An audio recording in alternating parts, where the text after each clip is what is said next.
Welcome to my channel. ఈరోజు వెరైటీగా చూపిస్తాం మీకు. చూడండి, ఇదిగోండి పాలకూర. ఇక్కడ వచ్చేసి ఇదిగోండి చికెన్, పాలకూర చికెన్ కాంబినేషన్.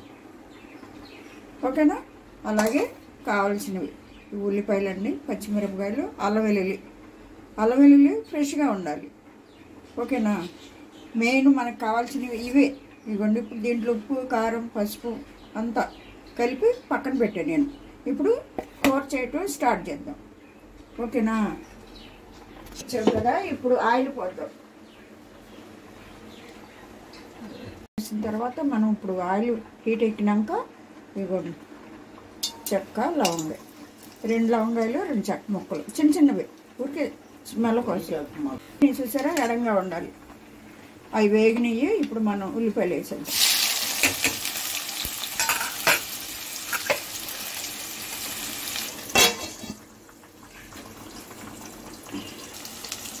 కొంచెం పసుపు వేసుకున్నాను నేను. సాల్ట్ అవన్నీ చికెన్ మ్యారినేట్ చేసినప్పుడు వేసాడండి. ఆ తర్వాత కాలకపోతే చూసి వేసుకున్నాం. 2 స్పూన్లు అల్లం వెల్లుల్లిపాయ వేసేస్తాం. ఉల్లిపాయలు వేగినాయి కదా. ఏం లేదండి, సింపుల్గా అయిపోద్ది. ఇప్పుడు ఇవి ఉన్నాయి కదా, ఏంటది, మిల్ మేకరు, పాలకూర రోటీలోకి బాగుంటుంది కదా. అలాగే ఇది కూడా చికెను, పాలకూర చాలా బాగుంటుంది. అల్లం కూడా వేగిన తర్వాత మనం తర్వాత ప్రాసెస్లోకి వెళ్దాం. ఇప్పుడు ఇదంతా వేగింది కదండి. ఇప్పుడు అల్లం ఉల్లిపాయ అంతా పచ్చివాసన పోయింది కదా. నేను ఇప్పుడు ఇది మ్యారినేట్ చేసిన చికెన్, ఒక 1/2 కేజీ చికెన్ అయితే తీసుకున్నాను నేను. ఒక కట్ట పాలకూర. ఇలా చికెన్ వేసిన తర్వాత మళ్ళీ మనకి వాటర్ వస్తుంది కదా, ఆ వాటర్ అంతా అయిపోయేదాకా మనం దీన్ని ఫ్రై చేసుకోవాలి. ఇదిగోండి, కూర దగ్గరికి వచ్చేసి ఆయిల్ అయితే పైకి తేలుతుంది. చూసారు కదా.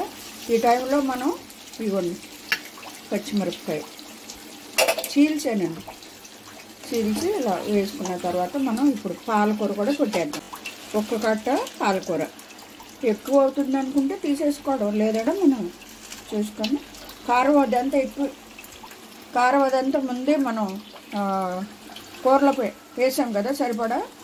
ఇప్పుడు మనం పాలకూరకు కూడా సరిపోద్ది. సాల్ట్ అంటే పాలకూరలో సాల్ట్ ఎక్కువ ఉంటుంది కాబట్టి కూర అంతా అయిపోయిన తర్వాత ఒకసారి చెక్ చేసుకొని మనం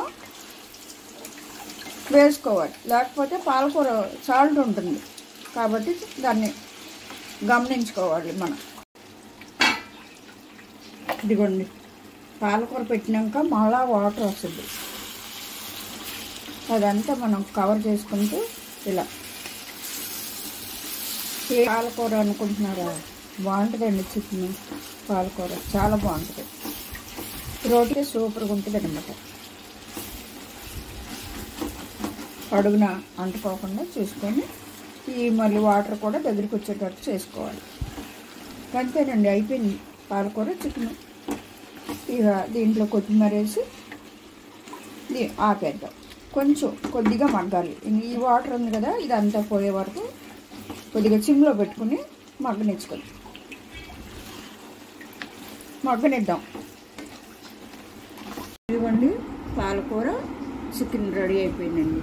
చూసారా ఎంత బాగుందో. టేస్ట్ కూడా చాలా బాగుంటుందండి. ఇలా మీరు కూడా ఒకసారి ట్రై చేసి, ఈ వీడియో నచ్చితే లైక్ చేసి షేర్ చేయండి. కొత్త వాళ్ళు చూస్తే తప్పకుండా సబ్స్క్రైబ్ చేసుకోండి. ఓకే అండి, బాయ్ అండి, థ్యాంక్ యూ.